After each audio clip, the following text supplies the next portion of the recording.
Assalamualaikum warahmatullahi wabarakatuh. Salam sejahtera untuk kita semua. Pada kesempatan kali ini kita bertemu lagi dalam mata kuliah ISBD Ilmu Sosial Budaya Dasar. Dan pada kesempatan ini kita membahas materi mengenai konsep teori manusia sebagai makhluk berbudaya, beretika, dan berestetika.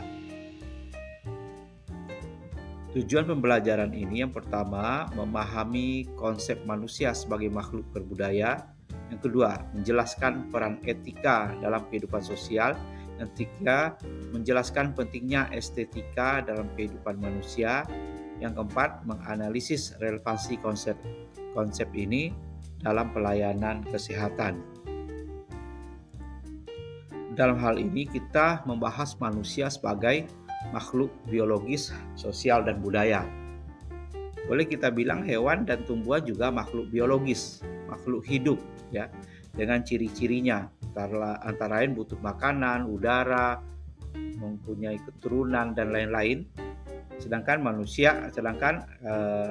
hewan ataupun tumbuhan itu bukan merupakan makhluk sosial dan makhluk yang berbudaya. Dia hanya manusia yang merupakan makhluk biologis, sosial, dan berbudaya. Dalam hal ini, manusia itu memiliki kesadaran, nilai, norma, dan cipta. Berbeda dengan hewan atau tumbuhan, mereka sangat terbatas dalam nilai-nilai kesadaran, nilai-nilai norma, dan menciptakan sesuatu, berkreasi seperti itu. Ada keterbatasan. Kalau manusia ini lebih luas jangkauannya. Kemudian konsepnya ini adalah membentuk kehidupan yang etis dan estetis. Kehidupan yang etis ini adalah kehidupan kita yang mampu untuk bersosial dengan nilai-nilai etis sehingga kita mampu bermasyarakat. Sedangkan estetis adalah kemampuan manusia mempunyai nilai-nilai keindahan, baik itu dalam bahasa, budaya, atau misalnya seni. Dalam hal manusia sebagai makhluk berbudaya, di mana manusia itu mempunyai budaya sebagai hasil dari cipta, rasa, dan karsa. Budaya diwariskan lewat proses enkulturasi. Jadi secara turun-temurun budaya ini lahir dan menjadi sangat kaya dan berbeda-beda di antara masyarakat. Kita lihat berbeda hal ini dengan flora dan fauna lainnya, dunia tumbuhan serta hewan. Dalam satu abad yang lalu ya, hewan misalnya seperti monyet ataupun hewan-hewan di hutan itu mereka tidak ada perkembangan, ya, tidak ada mereka menciptakan sesuatu, menciptakan etika atau nilai-nilai. Sedangkan manusia semakin lama semakin bagus. Kemudian berikutnya budaya membentuk cara hidup dan identitas sosial. Jadi sekali lagi manusia ini membentuk cara hidup dan identitas sosial ini dalam waktu yang lama, dalam waktu yang bertahap, mencari nilai-nilai yang terbaik yang kemudian mereka terapkan dalam kehidupan dan budaya sesuai dengan tempatnya mereka masing-masing. Perlu kita ketahui bahwasanya tentu saja geografis juga sangat berpengaruh dalam hal budaya. Misalnya budaya bercocok tanam orang Indonesia yang mempunyai dua musim, ada musim kemarau dan musim hujan, serta tumbuhan hidup sepanjang waktu. Itu berbeda tentunya dengan budaya bercocok tanam orang-orang di Eropa ataupun orang-orang di bagian utara, Asia bagian utara, yang mana mereka mempunyai 4 musim. Ada musim salju. Kita tahu bahwasanya musim dingin atau musim salju itu tidak semua pohon ataupun sebagian besar tanaman itu tidak mampu tumbuh, ya. Sehingga mereka mempunyai budaya mengawetkan makanan seperti mengawetkan susu menjadi keju. Tentu saja pengembangan pengetahuan dan penerapannya itu akan berbeda juga. Jadi sekali lagi saya sampaikan, kenapa budaya itu berbeda-beda? Ya salah satunya itu adalah tergantung daerah geografis manusia itu sendiri, masyarakatnya. Secara unsur, budaya itu terbagi menjadi 7 ya, unsur-unsurnya. Yang pertama, bahasa. Kita tahu bahwasanya bahasa itu terus berkembang dan di setiap masyarakat berbeda bahasanya. Bahkan masyarakat di Indonesia mempunyai ratusan jenis bahasa. Berbeda dengan di Eropa, beberapa negara itu bahasanya hanya satu. Bahkan di semenanjung Arab ya, Arab Saudi, Irak, Arab Saudi, Uni Emirat Arab, kemudian negara Qatar, Bahrain, itu ada terdiri dari beberapa negara, bahasanya hanya satu. Sedangkan Indonesia, satu negara, bahasanya bisa ratusan. Jadi ini perbedaan yang menarik untuk kita pelajari. Kemudian jangankan bahasa, ya sistem pengetahuan pasti juga berbeda-beda.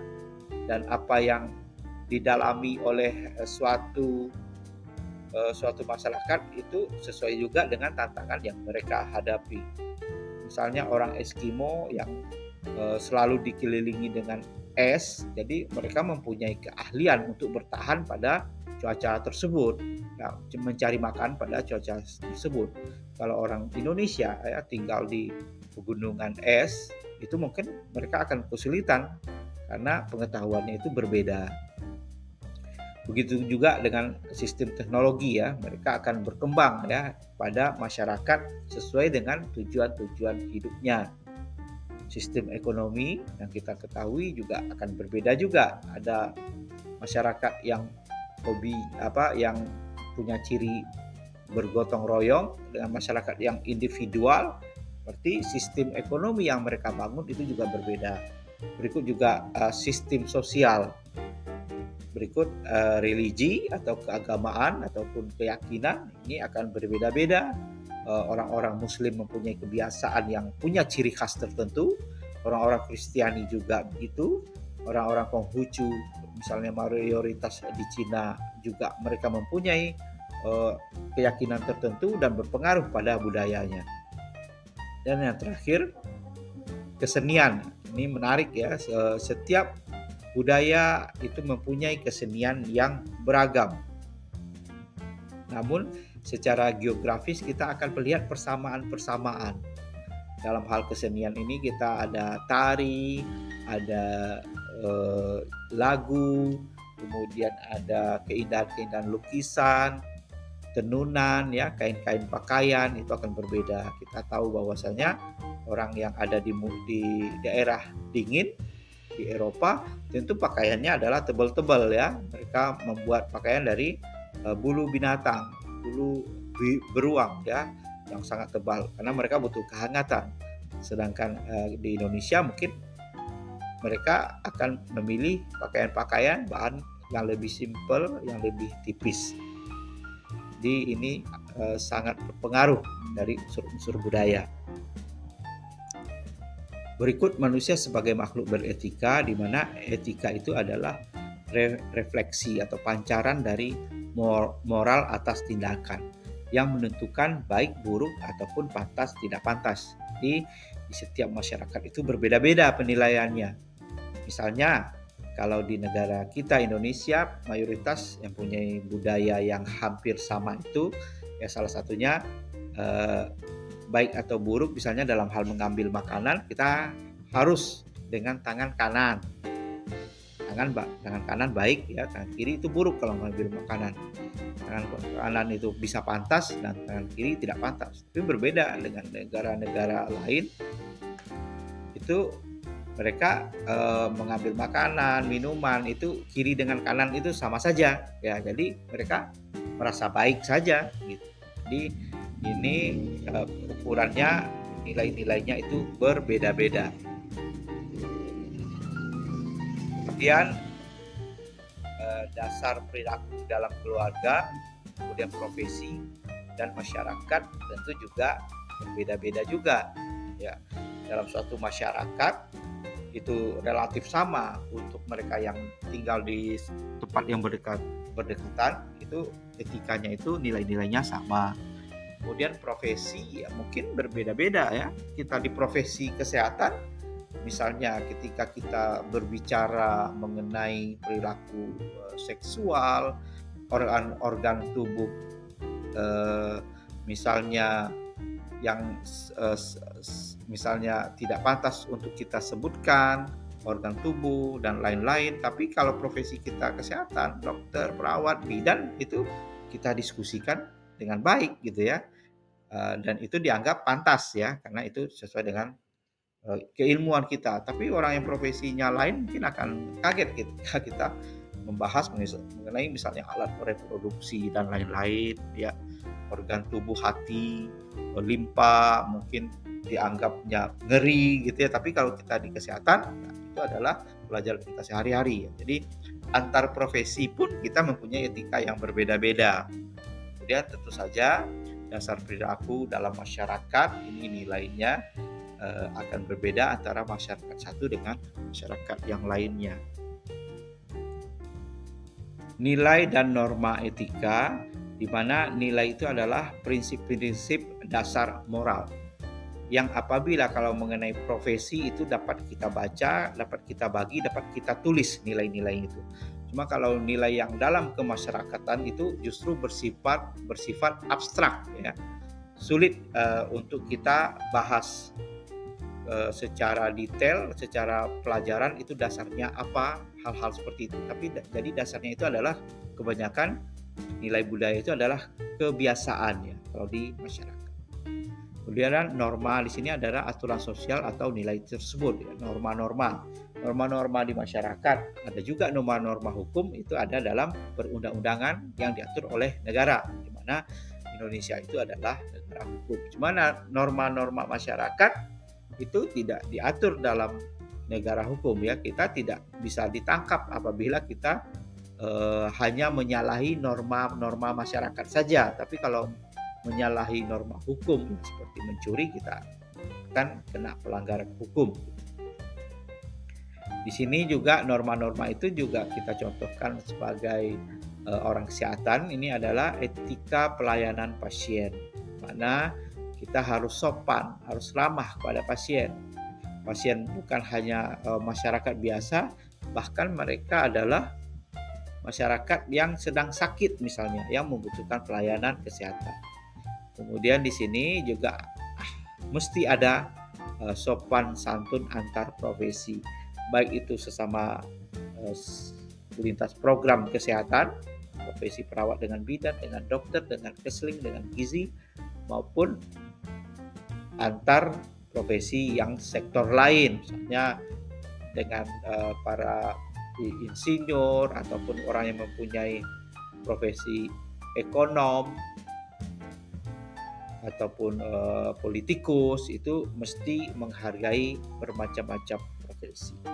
Dalam hal ini kita bisa melihat ya, kalau ada pelanggaran-pelanggaran profesi yang dipanggil sebagai saksi ahli itu adalah profesinya masing-masing. Karena orang hukum, misalnya hakim itu dia tidak mengerti apa itu profesi kesehatan, etikanya seperti apa itu profesi ekonomi, etikanya seperti apa. Jadi ada ahli-ahli yang dipanggil kalau ada pelanggaran norma antar profesi. Ini adalah suatu narasi yang menarik. Sebagai contoh saja, secara umum etika profesi dalam kebidanan dan juga keperawatan dan juga tenaga kesehatan lainnya, ini yang pertama itu menjunjung tinggi hak pasien ya.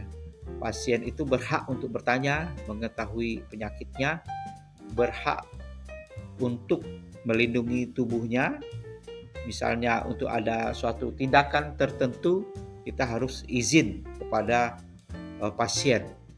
Kemudian kita harus mampu menjelaskan apa-apa saja yang menyangkut mengenai kesehatan pasien. Ini menjadi sangat penting karena kita adalah seorang profesi kesehatan, kita menjunjung tinggi nilai-nilai profesi kita. Pertama, menjunjung tinggi hak pasien tadi, kemudian menghormati nilai budaya pasien.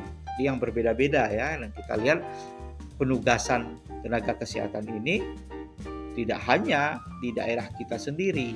Ada misalnya putra-putri Bangka Belitung ditugaskan dalam program Nusantara Sehat melayani masyarakat di Papua, di misalnya di Kupang ataupun di Dayak, di Kalimantan. Itu pastinya nilai budaya mereka itu berbeda dan kita wajib menghormati perbedaan-perbedaan tersebut. Dan yang ketiga, yang penting juga bersikap empatik dan profesional. Jadi apapun budaya mereka, kita harus menghormati dan kita merasakan apa yang mereka rasakan. Itu yang dimaksud empatik. Sedangkan profesional ini ya sesuai dengan profesi kita, fungsi kita sebagai tenaga kesehatan, mempunyai etika dan aturan-aturan yang tertulis serta kompetensi yang mumpuni, dan wajib kita mempunyai kompetensi itu karena ada sertifikasi ya bila Anda menjadi tenaga kesehatan. Di dalam hal ini penguasaan terhadap ilmu pengetahuan yang Anda menjadikan profesi, misalnya Anda bidan dan Anda mumpuni menjadi bidan, itu adalah salah satu etika juga. Etika Anda sebagai profesi bidan atau perawat adalah salah satunya menguasai bidang Anda tersebut. Kemudian selanjutnya, manusia sebagai makhluk berestetika. Estetika itu sendiri adalah keindahan sebagai bagian dari budaya. Jadi ini agak lebih tinggi nih. Manusia itu bukan hanya butuh papan, butuh pangan, butuh sosialisasi, tapi juga butuh keindahan. Dalam hal ini menjadi sosial budaya. Ada rasa, ya, rasa yang baik. Misalnya juga makanan. Makanan itu adalah suatu karya seni juga. Berbeda-beda kan antara makanan suatu daerah dan daerah lain.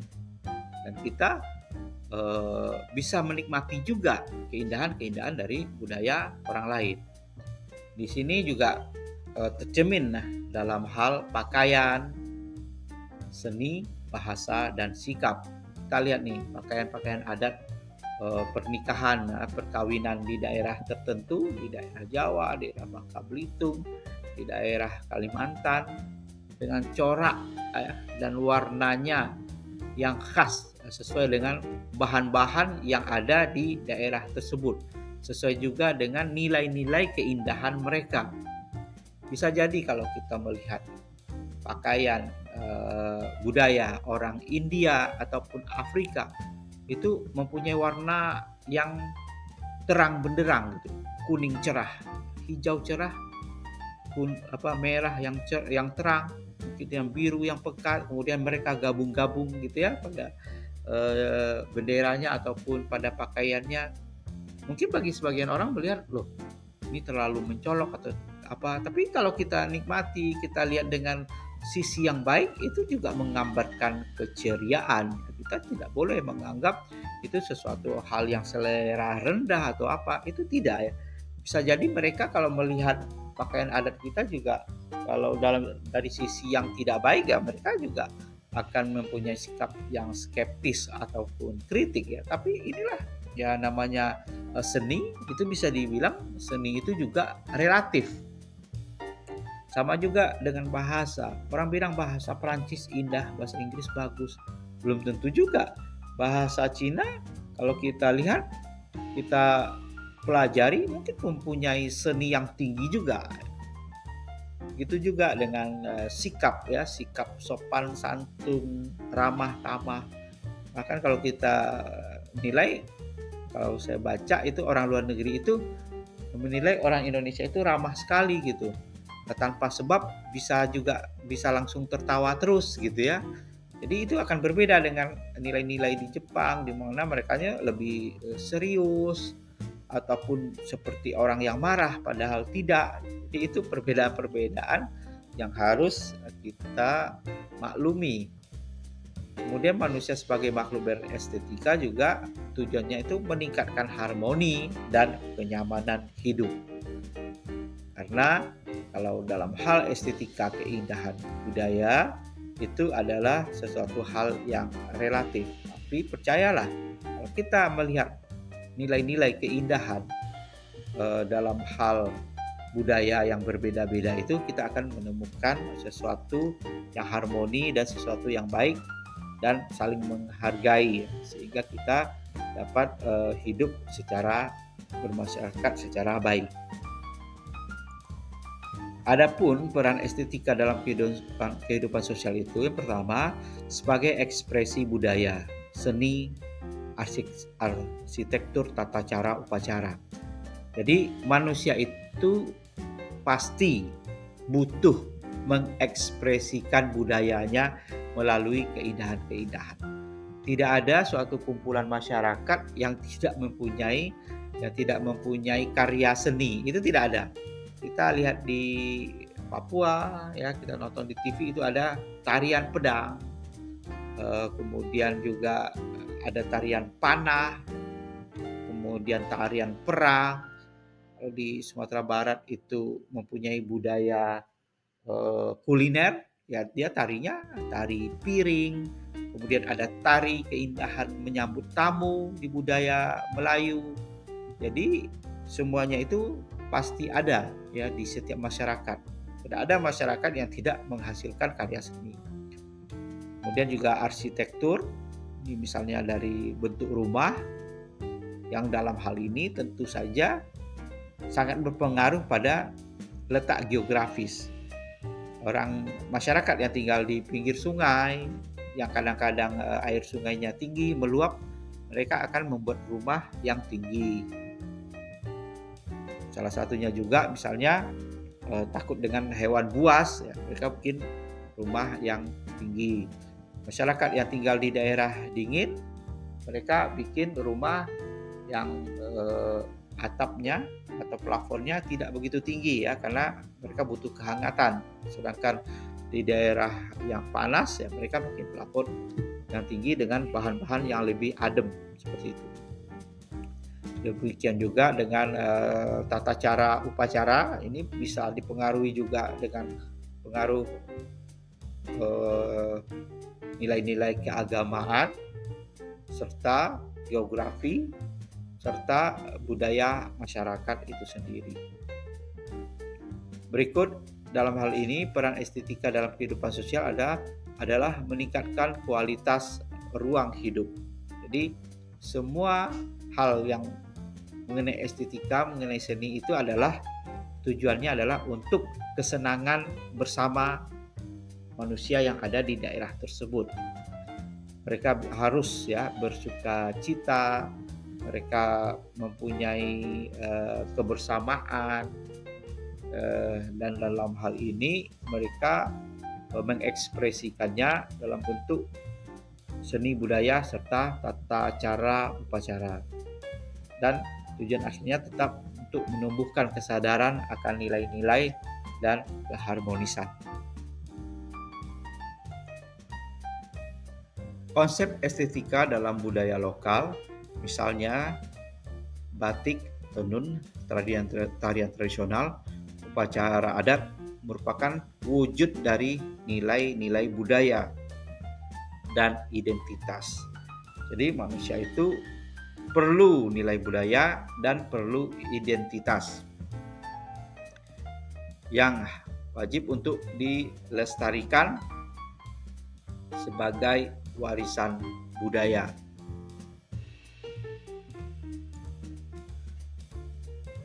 Adapun keterkaitan budaya, etika, dan estetika adalah di mana budaya itu membentuk etika dan estetika. Etika atau nilai-nilai kemasyarakatan itu membimbing tindakan-tindakan sosial. Sedangkan fungsi estetika itu memperindah dan memperhalus kehidupan. Dan yang ketiga, membentuk manusia seutuhnya. Dan kalau kita melihat dari segi kesehatan, kita akan melihat yang estetika itu adalah keindahan. Kita tahu kebersihan. Nah, kebersihan itu kan suatu hal yang indah, dan kita giring ke arah kebersihan, keindahan. itu adalah ada hubungannya dengan kesehatan. Orang yang sakit ya tentu orang yang harus disembuhkan, ya, sehingga mereka mampu menikmati hidup, mampu bergaul, bersosial budaya. Relevansi atau hubungan dalam pendidikan pelayanan kesehatan di mana peka terhadap nilai budaya pasien. Di tenaga kesehatan itu harus peka terhadap nilai budaya pasien, harus mempunyai pengetahuan. Kemudian beretika dalam komunikasi dan tindakan. Tentu saja kalau dalam hal ini etika itu nilai-nilai yang sesuai dengan Pancasila dan Undang-Undang Dasar 45 dulu ya. Adapun nilai-nilai lokal ya itu harus kita pelajari lebih detail lagi. Setidaknya kita mengerti nilai-nilai Pancasila dan Undang-Undang Dasar Republik Indonesia untuk kita bekerja di wilayah Indonesia. Kemudian estetis, ya, indah ya dalam penampilan dan pelayanan.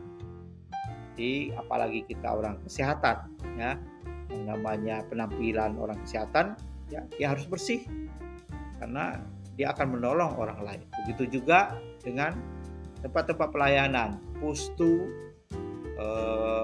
bidan desa, lokasinya, klinik bidan desa ataupun puskesmas itu harus bagus, harus bersih penampilannya. Itulah yang namanya estetika.